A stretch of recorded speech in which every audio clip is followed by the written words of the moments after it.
Anand Ranganathan, Sabha Naqvi makes the point that these fractious internal domestic debates are now having international consequences, and the BJP has let the fringe loose. And how can two people who are spokespersons of the party even be called fringe, and therefore can the BJP get away by saying they are fringe and saying this is what is now hurting India's reputation abroad? Well, 2 points here. First of all, you showed what Ms. Sabha Naqvi displayed. I stand with her freedom of speech and expression. She should not have apologized.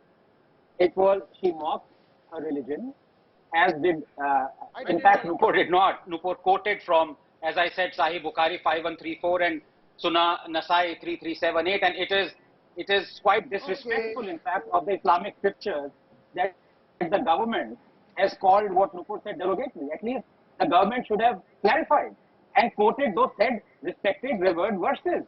मेरी समझ में नहीं आ रहा है कि जो coat किया गया उसको पहले आप कोट तो करें, बाद में डिसाइड करें कि वो डेरोगेटरी है कि नहीं.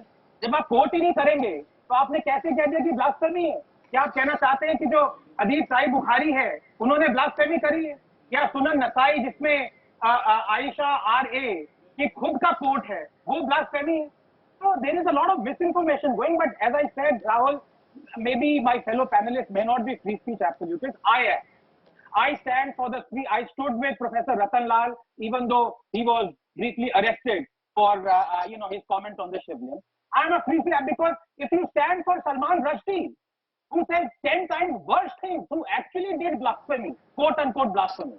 If you stand for Charlie Hebdo, actually go around the panel, Rahul, if I may request you, and ask people, do they stand with what Charlie Hebdo journalists did?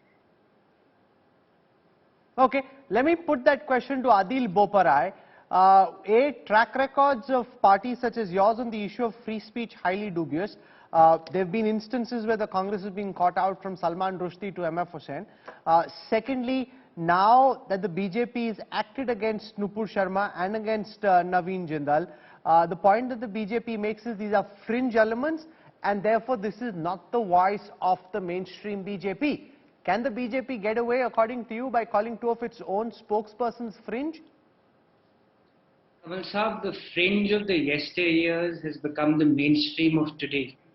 And this discourse is founded on hate, divisiveness, and religious violence. And I would be failing in my duty as a citizen of this country if I do not mention that unfortunately a large section of the media is playing the role of a facilitator. This much belated suspension of two BJP spokespersons is nothing more than a farce. It is a sham, and it is a sham in the face of international pressure. The test would be, had the BJP made arrests, because this is absolutely abhorrent.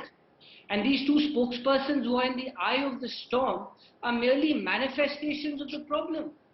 The real issue is the ideology of the current dispensation, which nurtures hate, which nurtures religious polarization. But arrest them under what provisions of the penal code? Mr. Kaval, 153A, 153B, 295. If you could ask your research team and put that up, I think this clearly makes out a case under these three sections, which are cognizable offences. But be that as it may, coming to the more pertinent point, it is the BJP ideology which is at fault. These two spokespersons were simply following that ideology and were simply propagating what the BJP has been doing over the past 8 years, which is coercioning of public dialogue. And just to respond to one of the earlier speakers, just because somebody does not agree with you, just because somebody holds a contrary point of view, does not make him a jihadi. It does not make him a Khalistani. It does not make him an urban Naxal.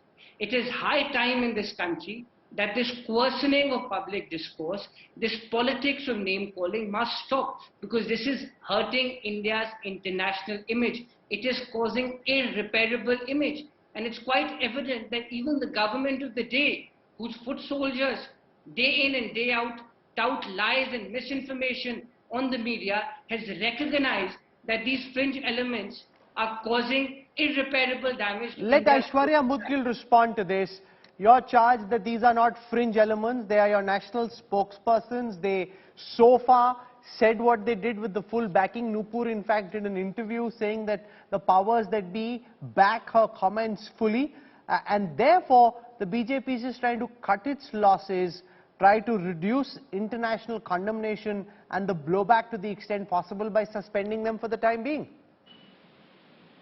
Good evening, Rahul. So I have 2 points to make, 2 broad points. One is to, with regards to your question regarding fringe element, and to reply to Aadil.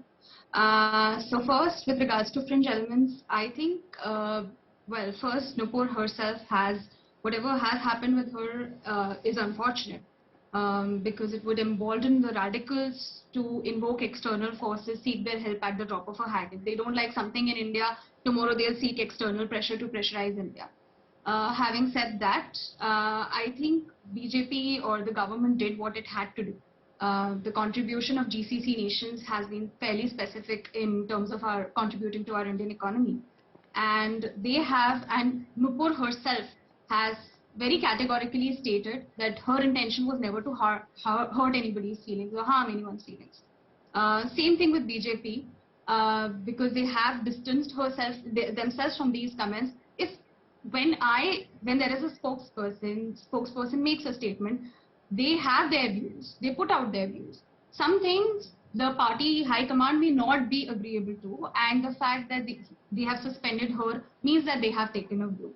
We may have different thoughts on whether that view was right or wrong, but they have taken a view with regards to her position and her statement. She herself has clarified what she meant and how she reacted to a situation. Now, replying to Aadil, it's very strange and ironic that someone who's talking about being branded as jihadi just because someone does not like the views is actually calling for Nupur's arrest because he does not like Nupur's views. What is the difference? It's just a matter of what kind of views you like. You don't like something, the law has to be same for everybody. If you want Nupur to be arrested, people who have talked about shivling should also be arrested.